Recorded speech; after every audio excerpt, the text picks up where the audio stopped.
Long ago, when cinema was still awesome and people actually left their homes to go to the movie theater, something happened that changed the industry of storytelling forever.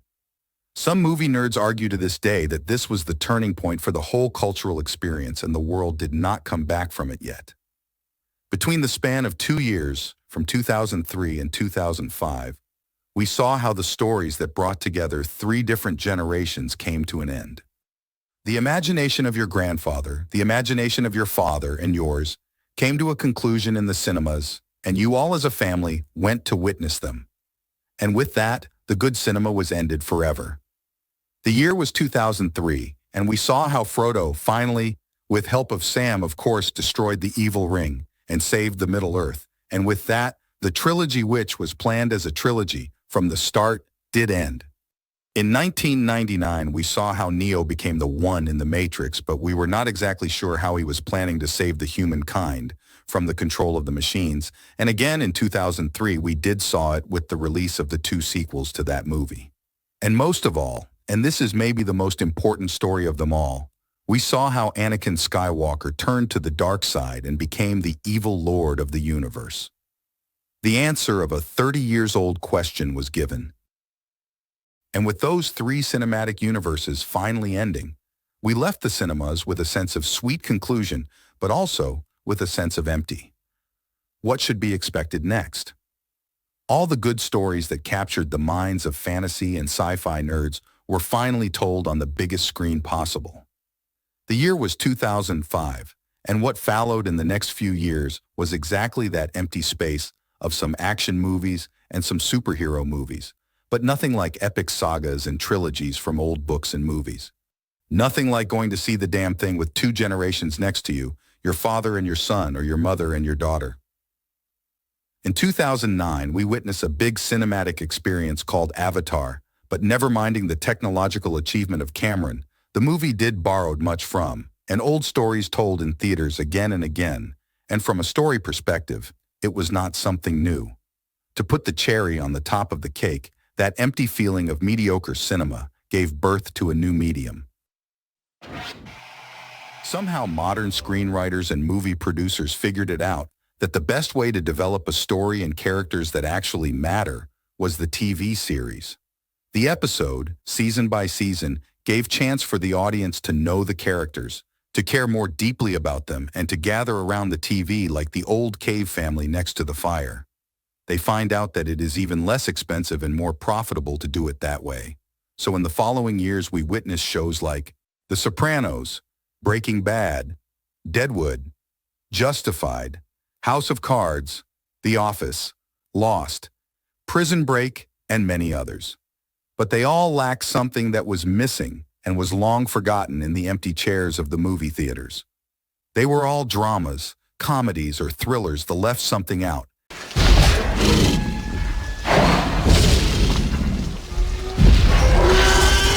And that was the spectacle, the special effects, the wow effect, and the loud noise and crazy worlds, the kind of we last saw way back in 2005 for the last time. That is why many sci-fi or fantasy TV series failed over that period of time, because no matter how you try, you sponge the budget of TV series, you always go over the studio allowance. And between them, slowly but surely, a giant was born. A titan. A TV series so big and so complex that ruled over the whole world for a decade.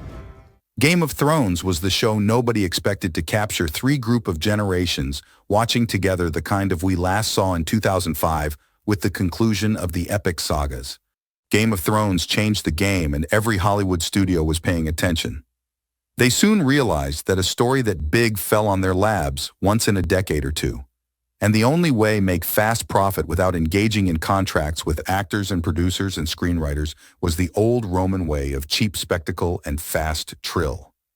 Give them something they've never seen before and give it to them in the biggest, over-the-top, and laud way possible. The other way was to close the movie theaters forever and loose a century-old way of making money. And so the best milk to cow were the superhero movies. They had some success in the past with the Spider-Man trilogy, so now all they had to do is to stick the landing. Jon Favreau did a huge job with Iron Man, and now the powers that be knew the goldmine they found themselves in always was the comic book universe of Marvel.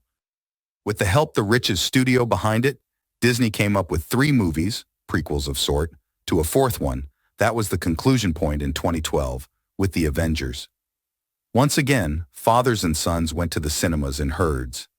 No one had noticed that the medium went briefly on the small screen, evolved, and then was released back onto the big screen as a new standard. Is it too much to ask for both? MCU Phase 1 was the first season of a TV show, but in the movie theaters. The world was changed forever. Now we all know that characters needed more time to develop relations between each other, just like on a TV show. The story needed to build up slowly to a big climax, just like an end to a series. And with the 2-part series finale that was Infinity War in 2018 and Endgame in 2019, the conclusion of the first ever TV show released in cinemas was over. The movie overthroned the previous king, Avatar, for the most gross worldwide. But that was because Endgame needed several movies before him to make that landing, and the Avatar was a single movie on a single release. Somehow people forget that. Anyway, the era of Marvel Cinematic Universe was over. The several spin-offs and TV shows that came after the death of Tony Stark were not even in the same area code of what came before them. And once more, the urge to go to the theaters was gone again. The era of the epic sagas was over in 2005. The era of phase movies was over in 2019. So in a way, people went from making movies from world-renowned books to making movies from creator-director's mind to making movies on the smaller screen, to making movies based on comic book novels in 3 decades. And we talking only about movies that captured the imaginations of 3 sorts of generations. Movies that broke barriers and lifted the medium to new heights. We are now in the year of our Lord, 2024, and we wonder, what will be the next kind of cinema experience for a father-son-grandson opening? And just like human history that repeats itself over a period of time, just like an ongoing wheel that rotates, we came back into a halt with the release of an epic adventure based on a world-renowned book.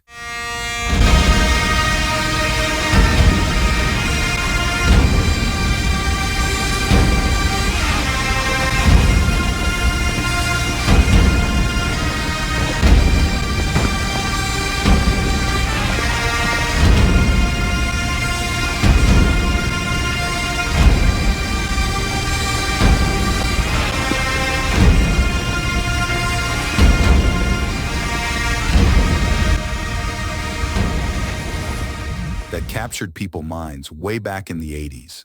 And this time, the wheel spins faster, because the way we make movies is faster. So if you paid any attention to my premise here, you should have seen it coming already. The big adventure created only from the creative mind of one director was to be next.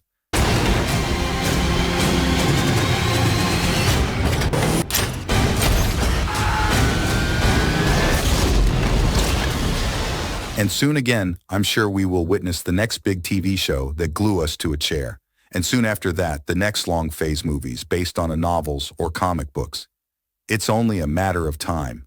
Because as a medium and as an experience, there is only 3 ways for a movie to glue 3 generations on row 7 in the dark cinema. To be from your grandfather's favorite big fat hardcover book, to be solely from a single mastermind movie creator that was a way of its time, or to be based on your father's favorite comic book novels or video games. Great stories like that only come in a decade or 2, all in between them are just good movies. And with respect to Tarantino, Spielberg, Scorsese, or Ridley Scott, they have their role too. And their role is to evolve the medium and the technology for the next big saga to come.